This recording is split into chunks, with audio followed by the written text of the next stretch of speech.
मेरे शेरों शेरनियों और मेरे प्यारे रसगुल्लों, आप सभी का Neeraj science online study platform पर हार्दिक स्वागत है। मैं आपका स्वागत करता हूं और वीडियो को क्लास को स्टार्ट करने से पहले जो विद्यार्थी नहीं जुड़ रहे हैं उनसे मैं एक निवेदन करता हूं कि वीडियो को लाइक, शेयर और सब्सक्राइब जरूर कर ले। चैनल को सब्सक्राइब कर ले क्योंकि आपको डेली नोटिफिकेशन मिल सके। अपन ने ये क्लास कोरोना पीरियड में स्टार्ट कर रखी है। दूसरी बात, आप वीडियो को शेयर कर दीजिए जिससे अपनी इस क्लास का अधिक से अधिक लाभ उठा सके छात्र।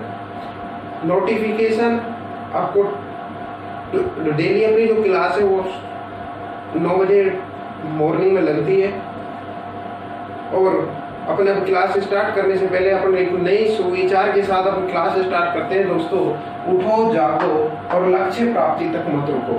कहने का मतलब उठो और जागो और लक्ष्य प्राप्ति तक मत रुको, अर्थात आपको जब तक नहीं रुकना है जब तक आपको लक्ष्य नहीं मिल जाए। आपको पढ़ते हुए रहना है। कहने का मतलब जब तक आपका एग्जाम नहीं हो जाते तब तक आपको पढ़ते रहना है। चाहे लॉकडाउन लग जाए चाहे कुछ भी लग जाए, आपको निरंतर पढ़ना है ना, तो पढ़ना है।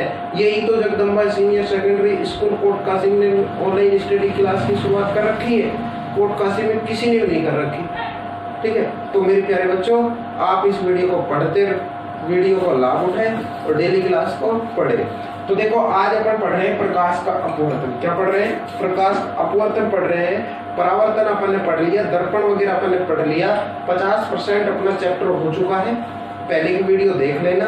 और अब जो पढ़ेंगे अपन 50% हिस्सा जो रह गया है वो अपन 2 या 3 दिन में अपना पूरा कर लेंगे। तो देखिए दोस्तों, अपन पढ़ रहे हैं प्रकाश का अपवर्तन। प्रकाश का अपवर्तन पढ़ रहे हैं दोस्तों। क्या पढ़ रहे हैं दोस्तों? प्रकाश का अपवर्तन पढ़े। प्रकाश का अपवर्तन। प्रकाश का अपवर्तन क्या होता है दोस्तों? प्रकाश का अपवर्तन क्या होता है और परावर्तन अपन ने पढ़ा। तो देखो, परावर्तन में तो अपन ने क्या कहा था? प्रकाश का परावर्तन में अपन ने क्या कहा था दोस्तों कि जब प्रकाश की किरण एक पारदर्शी माध्यम से दूसरे माध्यम में जाती है तो वो अपने उसी मार्ग से लौट आती जिस मार्ग से वो गई थी। लेकिन इसमें ऐसा नहीं है दोस्तों।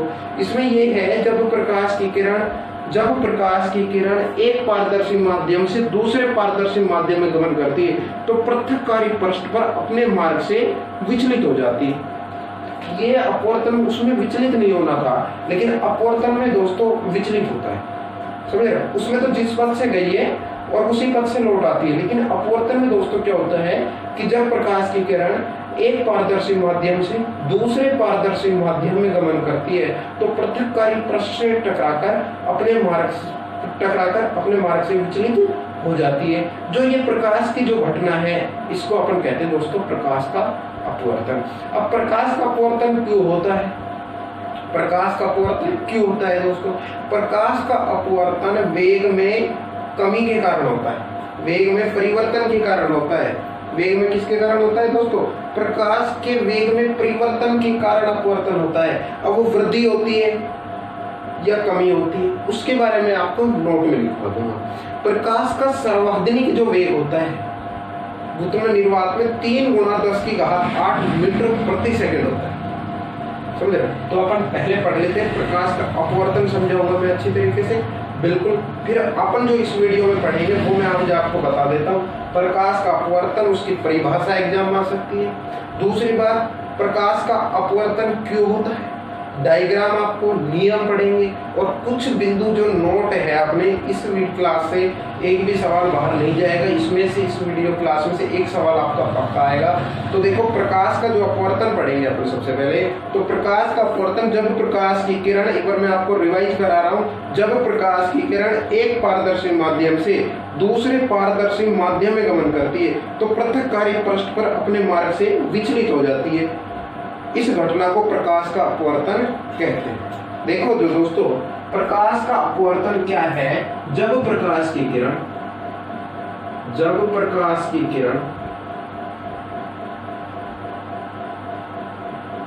एक पारदर्शी माध्यम से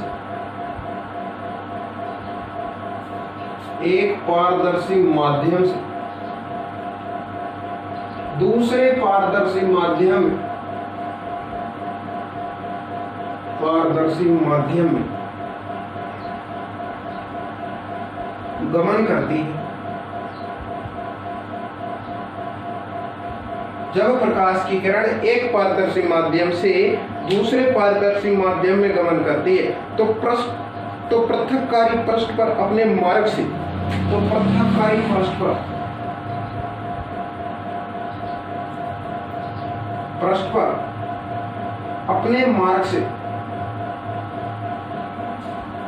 अपने मार्ग से विचलित हो जाती है।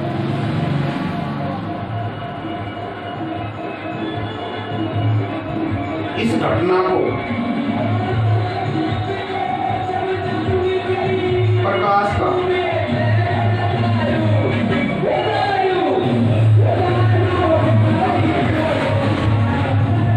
समझ में आया बच्चों? यानी कि कह रहा है कि जब प्रकाश की किरण एक पारदर्शी माध्यम से दूसरे पारदर्शी माध्यम में गमन करती है तो पृथककारी पृष्ठ पर टकराकर अपने मार्ग पर से विचलित हो जाती है। बच्चों, इस घटना को प्रकाश का अपवर्तन कहते हैं। इस घटना को क्या कहते हैं? प्रकाश का अपवर्तन कहते हैं। अब सवाल दे देता है बच्चों एग्जाम में अपवर्तन का कारण। ये तो आप समझना ही, क्योंकि न्यूटन यदि सबके देखो पेड़ तो पहले भी गिरता था और आज भी गिर रहा है, लेकिन किसी ने भी नहीं सोचा था कि पेड़ से आम क्यों गिरे, सेब क्यों गिरा, लेकिन न्यूटन ने सोचा। तो इसके बारे में आप सोचना जरूर चाहिए। साइंस यही कहती है आप क्यों लगाओ हर जगह। जहां भी आपको कोई साइंस में क्यों लगाकर आप साइंस को बड़ी इजीली से आप समझ सकते हो, नहीं तो आप बिल्कुल नहीं पढ़ सकते। मैं आज आपसे कह रहा हूँ साइंस किसी बच्चे की अच्छी हो जाती है, किसी की खराब हो जाती है, उसका कारण बेटा यही होता है। तो देखो अपवर्तन का कारण क्यों होता है? ये होता है दोस्तों प्रकाश के वेग में परिवर्तन के कारण। किसके वेग में परिवर्तन कारण होता है? प्रकाश के वेग में परिवर्तन के कारण। प्रकाश के वेग में परिवर्तन के कारण अपवर्तन होता है बच्चों। अब वो क्या होता है, बढ़ता है या कमी होती है, अर्थात वृद्धि होती है या कमी होती है। तो प्रकाश अपवर्तन क्यों होता है? एक नंबर में आपसे सवाल दे सकता है कि प्रकाश के वेग में परिवर्तन के कारण। तो देखो अब मैं इसको आपको सब डायग्राम से समझा देता हूँ। देखो कोई फ्रिज है, देखो ये डायग्राम बना है।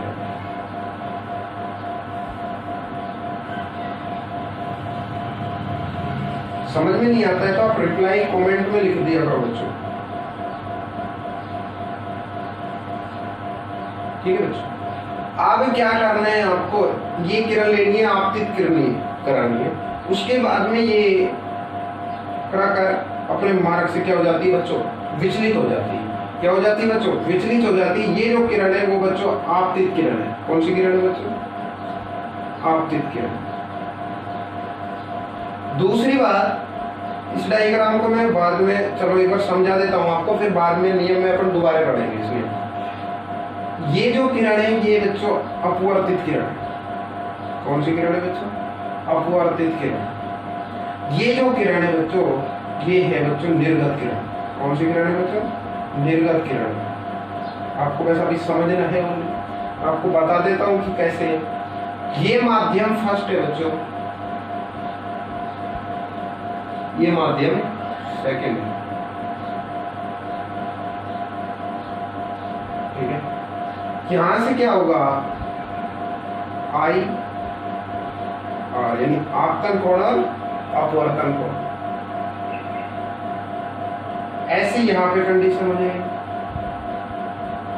आई और समझ रहे?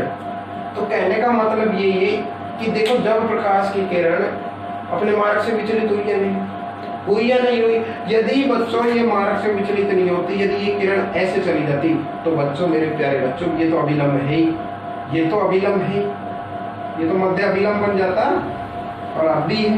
लेकिन ये ऐसे चली जाती, ये किरण इसमें नहीं आकर, ये किरण ऐसे यहाँ पे इसमें प्रवेश न कर ऐसे चली जाती, तो क्या यह परावर्तन हो जाता? क्या यह परावर्तन हो जाता ना? यानी कि परावर्तन हो जाता, पृथककारी पृष्ठ न टकराती और अपने मार्ग से विचलित भी नहीं होती परावर्तन में, और जिस मार्ग से गई उसी मार्ग से लौटती। भाई ऐसे ही तो होता, ऐसी तो था, लेकिन अब तो क्या हो गया, इसमें अपवर्तन हो गया बच्चों, क्योंकि देखो किरण आई तो देखो विचलित हुई ना, अपने मार्ग से विचलित हुई। ठीक है बच्चों, तो ये अपना नियम है, जब प्रकाश की किरण एक पारदर्शी माध्यम से दूसरे पारदर्शी माध्यम में गमन करती है तो पृथककारी परस्पर अपने मार्ग से विचलित हो जाती है बच्चों। इस घटना को प्रकाश का अपवर्तन कहते हैं। प्रकाश का अपवर्तन क्यों होता है? प्रकाश के वेग में परिवर्तन के कारण अपवर्तन होता है बच्चों। डायग्राम और इसका स्क्रीनशॉट ले लीजिए जल्दी।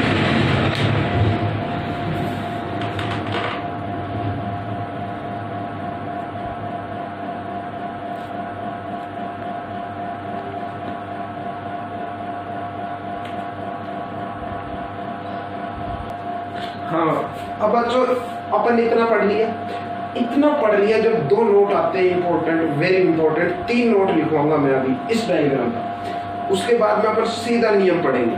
देखो बच्चों, इसमें आपने एक बात नोट की होगी कि देखो किरण की, कहने का मतलब है कि मैंने बताया कि प्रकाश के वेग में परिवर्तन के कारण अपवर्तन होता है, लेकिन मैंने ये नहीं बताया कि वृद्धि या कमी। इसमें दोनों कंडीशन लगती है। जब प्रकाश की किरण विरल माध्यम से, जब प्रकाश, 2 माध्यम होंगे, एक होगा सघन और एक होगा विरल, ठीक है, कब झुकेगी, कब वृद्धि होगा, कब कमी होगा? जब प्रकाश की किरण विरल माध्यम से, जब प्रकाश की किरण कौन सा माध्यम है? विरल माध्यम से सघन माध्यम में, विरल माध्यम से सघन माध्यम में प्रवेश करती तो प्रकाश के वेग में कमी होती है बच्चों। समझ जाओ इस बात को, प्रकाश के वेग में कमी होती है। जब प्रकाश के वेग में कमी होती है तो बच्चों ये अभिलंब की ओर झुकेगी, तो प्रकाश की अभिलंब की ओर झुक जाती है। आई बात समझ में? जब प्रकाश की किरण विरल माध्यम से सघन माध्यम में प्रवेश करती है तो प्रकाश के वेग में कमी होती है और अभिलंब की ओर झुक जाती है। अब दूसरा नोट जो बच्चों आता है वो इसमें आता है कि सघन माध्यम से, किस माध्यम से? जब प्रकाश की किरण सघन से किसमें प्रवेश करे? विरल। तो बच्चों आप समझ गए होंगे कि प्रकाश के वेग में क्या होगी? वृद्धि होगी। ये अपोजिट हो जाएगा ही नहीं, वृद्धि होगी तो क्या अभिलंब से दूर हटेगी ना, तो अभिलंब से क्या होगी? दूर हटेगी बच्चों, दूर हटेगी। यही तो समझा रहा हूं। जब दोबारा दो नोट लिखवाएंगे, बहुत इंपॉर्टेंट नोट है। जब प्रकाश की किरण विरल से सघन माध्यम में प्रवेश करती है, विरल से सघन, तो प्रकाश के वेग में बेटा कमी होती है, और कमी होती है तो अभिलंब की ओर झुक जाती है। दूसरा इससे अपोजिट लिखवाया जाएगा, जब प्रकाश की किरण सघन माध्यम से विरल माध्यम में प्रवेश करती है तो प्रकाश की किरण तो वृद्धि होती है, ऊपर वेग में वृद्धि हो जाएगी और अभिलंब से दूर हट जाएगी। एक बार जल्दी से एक बार और स्क्रीनशॉट लेनी, क्योंकि 2 नोट लिखा है। हाँ, एक और चीज देखो, तो उसके बाद स्क्रीनशॉट ले लेना। प्रकाश का जो सर्वाधिक वेग, प्रकाश का जो सर्वाधिक वेग है, अब वो निर्वात में भी हो सकता है बच्चों, या वायु में, कितना होता है? 3 × 10⁸ मीटर प्रति सेकंड। 3 × 10⁸ मीटर प्रति सेकंड होता है बच्चों। प्रकाश का जो सर्वाधिक वेग निर्वात या वायु में होता है 3 × 10⁸ मीटर प्रति सेकंड होता है। आपसे सवाल में 1 नंबर में आपसे पूछा जा सकता है। समझ में आई होगी? एक बार जल्दी से स्क्रीनशॉट ले लो और एक बार रिवाइज कर लेना, आपको बिल्कुल अच्छा है। 1 नंबर का सवाल आपको यहाँ से मिल जाएगा, 1 नंबर का आपका नियम में से बता दूंगा आपको। जल्दी से स्क्रीनशॉट ले लो।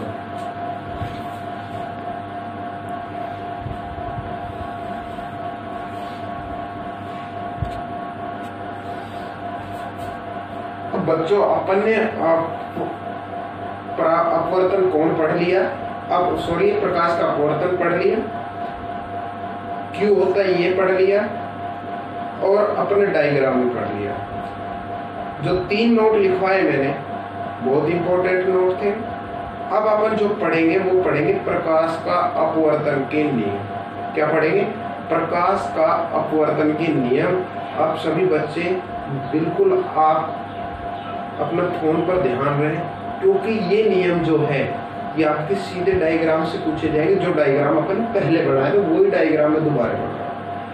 देखो बच्चों, डायग्राम में क्या बनाया मैंने, यही तो बनाए थे, ये तो आप फॉर्मेट बनाए। ठीक है बच्चों, मैं जल्दी से बना देता हूँ क्योंकि आपको समझ में आ गया होगा। ठीक है बच्चों, ये जो किरण थी ये बच्चों थी आपतित किरण। ठीक है मेरे प्यारे बच्चों, ये जो किरण थी वो थी अपवर्तित किरण। अपवर्तित किरण ये फर्स्ट माध्यम था, ये सेकंड माध्यम है बच्चों। ये जो किरण है बच्चों, ये किरण है निर्गत किरण। आपतित किरण, अपवर्तित किरण और निर्गत किरण, ये ऐसे डायग्राम बनेगा बच्चों। ठीक है बच्चों, इसके बाद में आपको एक प्रकार से ऐसी इसमें करना है। ये जो किरण ये बनाए अभिलंब बच्चों, क्या है मेरे प्यारे बच्चों, अभिलंब। यहाँ पे आपतन कोण और यहाँ पे अपवर्तन कोण यानी आर। ठीक है बच्चों, यहाँ भी ऐसी आई और यहाँ पे आर। ये आपका जो डायग्राम है, तो देखो इसमें आपको जो नियम पढ़ेंगे वो इसमें से ही है। आपन को मैंने बता रखा है कि मेरे जो पढ़ाते हूँ तो प्रथम गणित टीचर ऐसे बताते एक प्रकाश का अपवर्तन के नियम, सीधे नियम लिखने नहीं। आपको सबसे पहले बच्चों साइंस में डायग्राम बनाना है, उसके बाद में आपको लिखना है कि प्रथम नियम क्या लिखना है, उसके बाद प्रथम नियम। दो नियम है इसके, कितने नियम बच्चों, दो नियम है। पहला नियम प्रथम नियम, द्वितीय नियम। तो देखो आपतित किरण और अपवर्तित किरण वे अभिलंब तीनों एक ही बिंदु पर होते हैं। दूसरा जो नियम है वो है अपवर्तित किरण की जिया साइन आई, अपवर्तित किरण की जिया साइन आर, यानी आपतित किरण की जिया साइन आर। देखो बच्चों मैं आपको बता देता हूँ, प्रकाश के अपवर्तन के दो नियम है बच्चों। कितने नियम, मेरे साथ साथ बोला करो, आप बिल्कुल गूंगे होकर मत बैठा करो बच्चों, मेरे को सुनाई देते हैं इसमें से। दो नियम है, कितने नियम है, दो नियम है, प्रथम नियम और द्वितीय नियम। प्रथम नियम क्या कहता है आपको समझा दो, आप इस बात को ध्यान रखना। आपतित किरण, अपवर्तित किरण और अभिलंब तीनों एक ही बिंदु पर होते हैं। यानी कि प्रथम नियम कहता है कि आपतित किरण, लैंग्वेज अपना बना लेना, अपवर्तित किरण वे अभिलंब, वे अभिलंब तीनों एक ही बिंदु पर होते हैं। आया कुछ समझ में बच्चों? कहने का प्रथम नियम कहता है कि आपतित किरण, अपवर्तित किरण वे अभिलंब तीनों एक ही बिंदु पर होते हैं। प्रथम नियम है, कोई गड़बड़ नहीं, क्योंकि ये नियम अपन ने परावर्तन में भी पढ़ा। नियम में दिक्कत आएगी द्वितीय नियम में बच्चों। कौन से नियम आएगी, द्वितीय नियम आएगी बच्चों। ये नियम भी कुछ ज्यादा कठिन नहीं है। ये नियम वैसे इंपॉर्टेंट दो तरीके से पूछा जा सकता है। मैं आपको सारी चीजें यहाँ पे बता रहा हूँ क्योंकि यह दो तरीके से पूछा जा सकता है। ये जो आपका नियम है, क्योंकि एक तो बच्चों कौन सा नियम पे पूछा जा सकता है, जल्दी से कमेंट में लिखिए, क्योंकि आपको पढ़ा दिया गया है क्लास में। अब जल्दी से जल्दी बताइए ये नियम क्यों पूछा जा सकता है, वेरी इंपॉर्टेंट क्यों है ये द्वितीय नियम। प्रथम नियम क्यों नहीं है जाता है, प्रथम नियम पे से कोई सवाल नहीं बनेगा, मैं लिख के दे रहा हूँ। सवाल बनेगा बच्चों द्वितीय नियम में से, बहुत इंपॉर्टेंट नियम है। क्यों है नियम ये मैं बता देता हूँ, क्योंकि द्वितीय नियम मेरा क्या है इंपॉर्टेंट इसलिए है क्योंकि यही स्नेल का नियम भी होता है। जो ये द्वितीय नियम है ना प्रकाश का, यही तो स्नेल का नियम है। स्नेल का नियम से सवाल है, ये प्रकाश का द्वितीय नियम है, अपवर्तन का द्वितीय नियम, दोनों एक ही बात है। कहने का मतलब है क्या कहता है ये, आपतित किरण की जिया होती है बेटा साइन है, आपतित किरण की जिया होती है साइन है, और अपवर्तित किरण की जिया होती है बच्चों साइन आर। कहता है आपतित किरण की जिया व अपवर्तित किरण की जिया साइन आर का स्थिरांक होता है, जिसे स्नेल का नियम कहते हैं। यानी कि आपतित किरण की जिया, आपतित किरण की जिया साइन व अपवर्तित किरण की जिया, अपवर्तित किरण की जिया साइन आर का स्थिरांक होता है,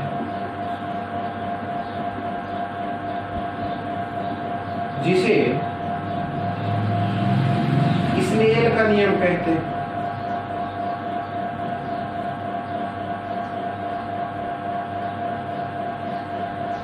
स्थिरांक बराबर साइन आई बटा में साइन आर। स्थिरांक बराबर में साइन आई बटा में साइन आर। तो देखो बच्चों, मैं प्रकाश का अपवर्तन के नियम को एक बार दोबारा से दोहरा देता हूँ। प्रथम नियम और द्वितीय आपको सेम ऐसे लिख के आना है बच्चों। प्रथम नियम, आपतित किरण, अपवर्तित किरण और अभिलंब क्या तीनों एक ही बिंदु पर होते हैं? ये अपन ने परावर्तन में भी बच्चों पढ़ाते हैं, ये ज्यादा इंपॉर्टेंट नहीं है, आपको याद हो जाएगा। बात आती है द्वितीय नियम में। द्वितीय नियम वो नियम बहुत इंपॉर्टेंट है। स्नेल के नियम से भी आपको सवाल में पूछा जा सकता है, इतना मैं बात बता देता हूँ। सवाल ये भी आ सकता है स्नेल का नियम लिखिए। तो देखो, आपतित किरण की दिया साइन आई, आपतित किरण की दिया साइन आई और अपवर्तित किरण की दिया साइन आर का बच्चों क्या होता है? स्थिरांक होता है, जिसे अपन स्नेल का नियम कहते हैं। स्थिरांक बराबर साइन आई और साइन आर। वेरी इंपॉर्टेंट है। डायग्राम वगैरह ये सारा बनाना है आपको। जल्दी से एक बार आप स्क्रीनशॉट ले लो।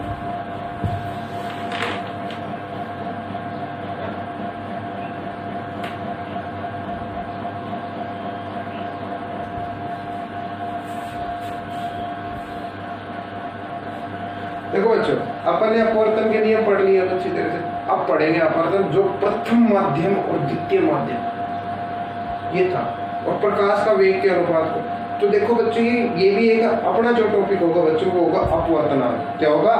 अपवर्तनांक पढ़ेंगे। अब अपना जो टॉपिक होगा वो होगा बच्चों अपवर्तनांक। ये जो टॉपिक है इसमें से या तो न्यूमेरिकल दे देता है एग्जामिनर, या एग्जामिनर अपवर्तनांक क्या है उसमें आपको इस चैप्टर में आपसे छोटी छोटी चीजें आपको याद रखनी है, और मैं आपको छोटी छोटी चीजें पढ़ाते हुए चलूंगा। अपवर्तनांक क्या होता है बच्चों? अपवर्तनांक में देखो, आपने पढ़ा प्रथम माध्यम, द्वितीय माध्यम, प्रथम माध्यम, द्वितीय माध्यम, ये पढ़ा। तो यही है दो माध्यमों के सापेक्ष प्रकाश के वेग के अनुपात। प्रथम माध्यम और द्वितीय माध्यम बटा में, यानी प्रथम माध्यम बटा दो माध्यमों के सापेक्ष क्या है? दो माध्यमों के सापेक्ष प्रकाश के वेग के अनुपात को, दो माध्यमों के सापेक्ष प्रकाश के वेग के अनुपात को अपवर्तनांक कहते हैं बच्चों। अपवर्तनांक किसे कहते हैं समझ में आ रहा है? दो माध्यमों के सापेक्ष प्रकाश के वेग के अनुपात को अपवर्तनांक कहते हैं बच्चों। अपवर्तनांक का सूत्र अब आप समझ गए होंगे। अपवर्तनांक दो माध्यम है, पहला माध्यम प्रथम माध्यम में प्रकाश का वेग बटा में द्वितीय माध्यम में प्रकाश का वेग, n बराबर c बटा v। n बराबर में क्या होगा? v1 बटा v2, यानी कि v1 प्रथम माध्यम, v2 द्वितीय माध्यम। ये बात की बात है, अपन पहले परिभाषा पढ़ते हैं। अपवर्तनांक समझ में आ गया होगा। दो माध्यमों के सापेक्ष प्रकाश के वेग के अनुपात को, दो माध्यमों के सापेक्ष प्रकाश के वेग के अनुपात, वेग के अनुपात को अपवर्तनांक।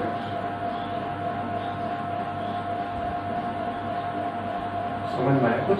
अपवर्तनांक दो माध्यमों के सापेक्ष प्रकाश के वेग के अनुपात को अपवर्तनांक कहते हैं। अब अपवर्तनांक दो माध्यम आप मान लीजिए, प्रथम माध्यम और द्वितीय माध्यम से अपन स्टार्ट करते हैं। यानी कि कहने मतलब है अपवर्तनांक बराबर प्रथम माध्यम में प्रकाश का वेग बटा द्वितीय माध्यम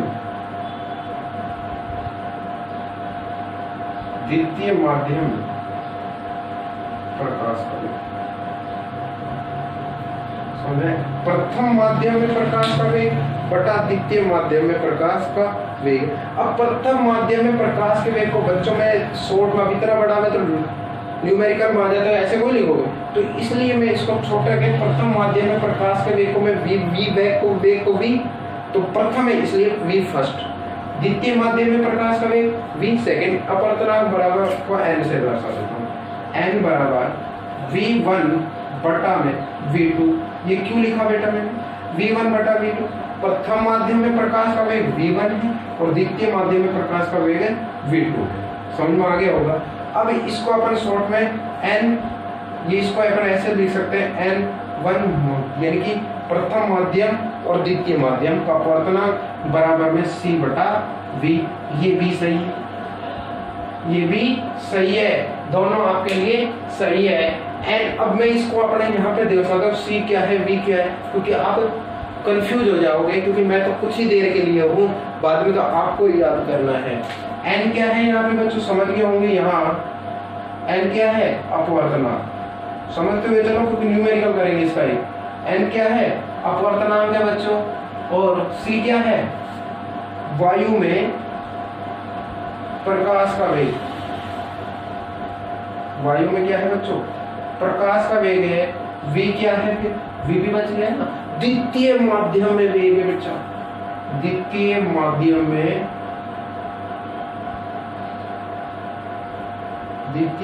में वेग है बच्चों, दोबारा समझ लीजिए। अब मैं दोबारा से एक बार अपवर्तनांक को कर, अब दूसरी बात पे आती है अपवर्तनांक का मात्रक बच्चों। क्या आता है अपवर्तनांक का मात्रक, अपवर्तनांक का मात्रक है, हेडिंग और बन जाती है बच्चों, यहाँ पे बता देता हूँ अपवर्तनांक का मात्रक। ये और बच्चा, कई बच्चे जूल लिख के आ रहे हैं, कई बच्चे कुछ लिख के आ देते हैं, जिसका कोई मात्रक ही नहीं होता तो उसको मात्रक कोई लिखोगे, लेकिन बच्चों को नहीं पता इस बात का अपवर्तनांक का कोई मात्रक नहीं होता, अर्थात अपवर्तनांक हीन राशि होती है। कैसी राशि होती है बच्चों?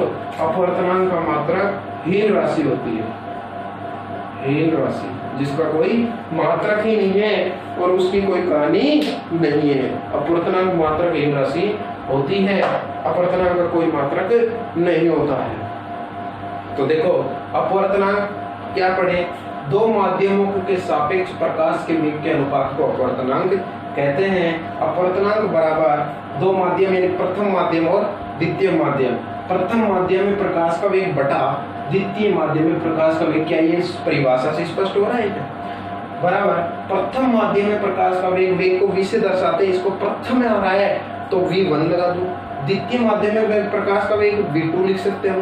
अपवर्तनांक को बच्चों n से, n बराबर v1 बटा v2। अपने n1 और 2, n1 से 2 माइनस नहीं है, बराबर c बटा v भी आप लिख सकते हो, दोनों सूत्र सही। n बराबर में यहाँ पे अब मैं बता देता हूँ क्योंकि c v क्या है। n बराबर बच्चों अपवर्तनांक है, c वायु में प्रकाश का वेग है और v है बच्चों द्वितीय माध्यम में प्रकाश का, द्वितीय माध्यम में वेग। और अपवर्तनांक का मात्रक कुछ नहीं होता, अर्थात अपवर्तनांक मात्रक हीन राशि होती है। अपन इतना पढ़ा, इसके बाद में एक न्यूमेरिकल और करते हैं, जल्दी से आप इसका स्क्रीनशॉट ले लीजिए।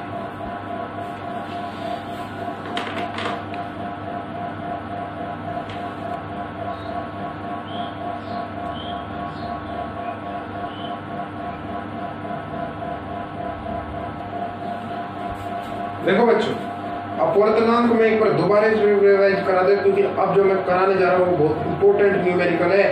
पर अपवर्तनांक क्या पढ़ा? दो माध्यमों के सापेक्ष प्रकाश के वेग के अनुपात को अपवर्तनांक कहते हैं। प्रथम माध्यम में प्रकाश का वेग बटा द्वितीय माध्यम में प्रकाश का वेग, n बराबर c बटा v, या n बराबर v1 बटा v2, c बटा v भी चलेगा और v1 बटा v2। v1 बटा v2 तो जब लगा सकते हो जब प्रथम माध्यम में भी पूछा हो और द्वितीय माध्यम में भी प्रकाश का वेग पूछा हो। बच्चों इस चीज को लाइन को याद रखना, क्योंकि ये न्यूमेरिकल का मामला है।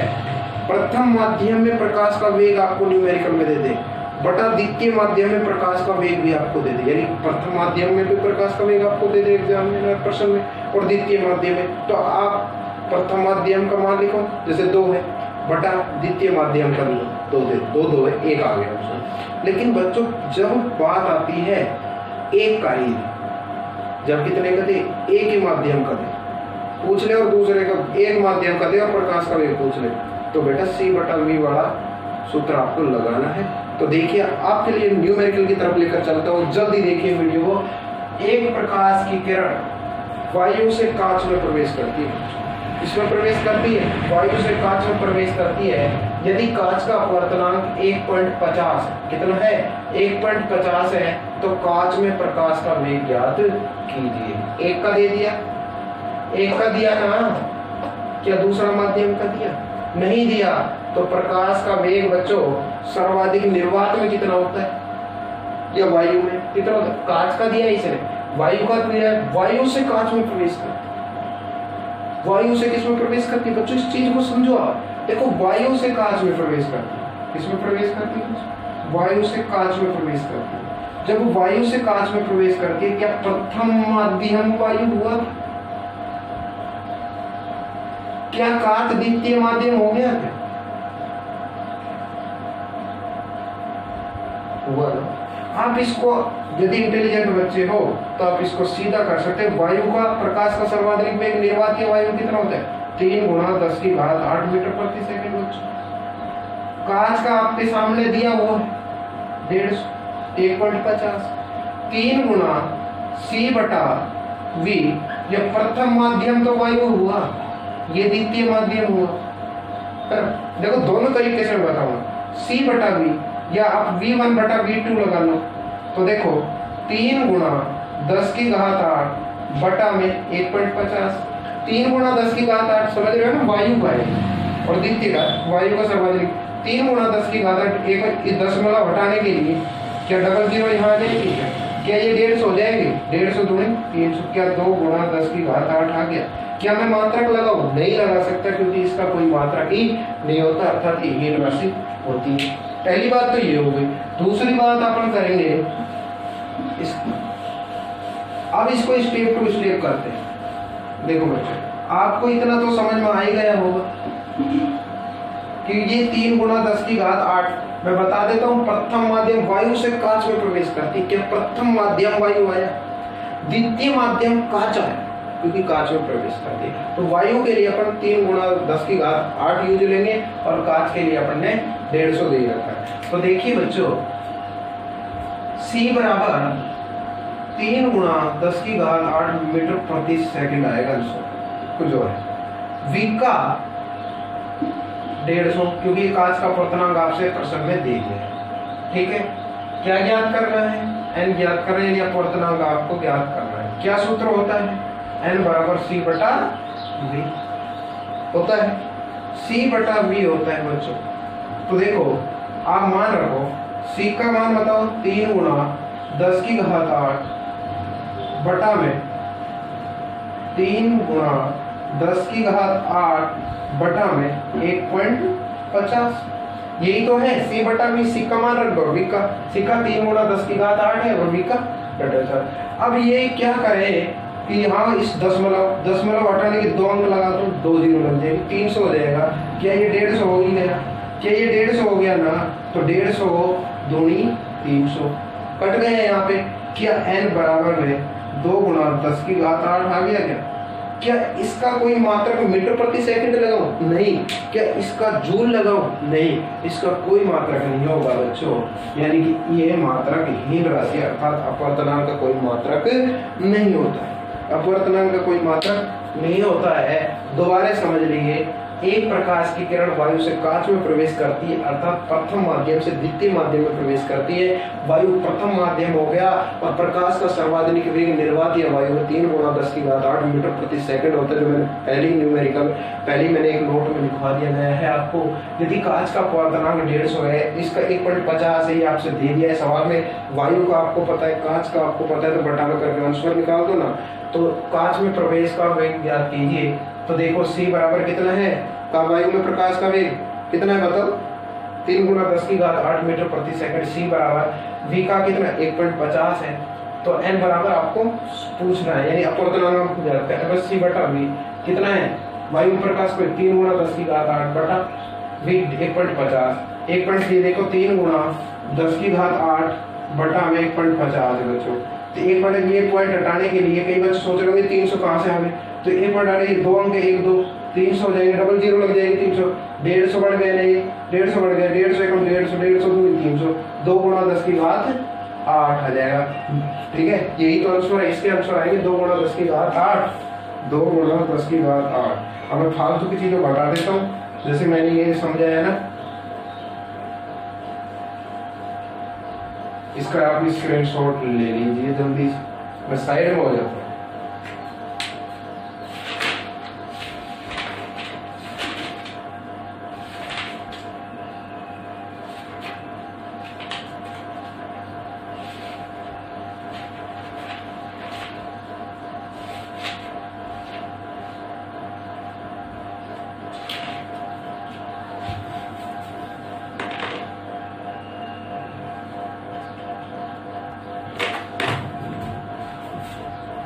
स्क्रीनशॉट ले लिया होगा। दोस्तों मेरी आपसे एक रिक्वेस्ट है कि आप घर पर भी डेली पढ़ें, रूटीन डेली बनाए रखें, और वीडियो को दोस्तों एक कृपया इतनी सी आपसे रिक्वेस्ट करता हूँ कि वीडियो को आप शेयर जरूर कर दिया करो और लाइक कर दिया करो और सब्सक्राइब कराओ, है ना, क्योंकि मैं आपको डेली पढ़ाऊँ और विद्यार्थी भी बेचारे बैठे उनको पता नहीं कि, और जो मैं इस टाइम चैप्टर पढ़ाने जा रहा हूँ ना बच्चों, वो चैप्टर बहुत इंपॉर्टेंट है। ये कम से कम अब की बार 8-9 नंबर का चैप्टर है, 9 नंबर का, जिससे कि उन विद्यार्थियों को भी लाभ मिल सके और वो पढ़ सके अच्छे से, और उनके 9 नंबर तो आपके आगे 13 भी बच्चों पास होते हैं, 9 नंबर इसके आ जाएंगे। कार्य ऊर्जा शक्ति मैंने पढ़ा दिया और चैप्टर नंबर 6 केमिस्ट्री को पढ़ा दिया। अब 5वां चैप्टर अपन केमिस्ट्री का पढ़ेंगे, तो उस कहने का मतलब फिजिक्स केमिस्ट्री जाने बायो से तो आप पास हो ही जाओगे, तो कहने का मतलब आपकी 70% तो आपकी वैसे ही बढ़ जाएगी। बच्चों और जो डेली क्लास ले रहे हैं ना मेरी, मैं उनसे रिक्वेस्ट करूंगा, उनसे मैं एक बात कह रहा हूँ, आज ही मेरे से लिखवा लेना, उनके 98 या 90 नंबर जरूर आएंगे।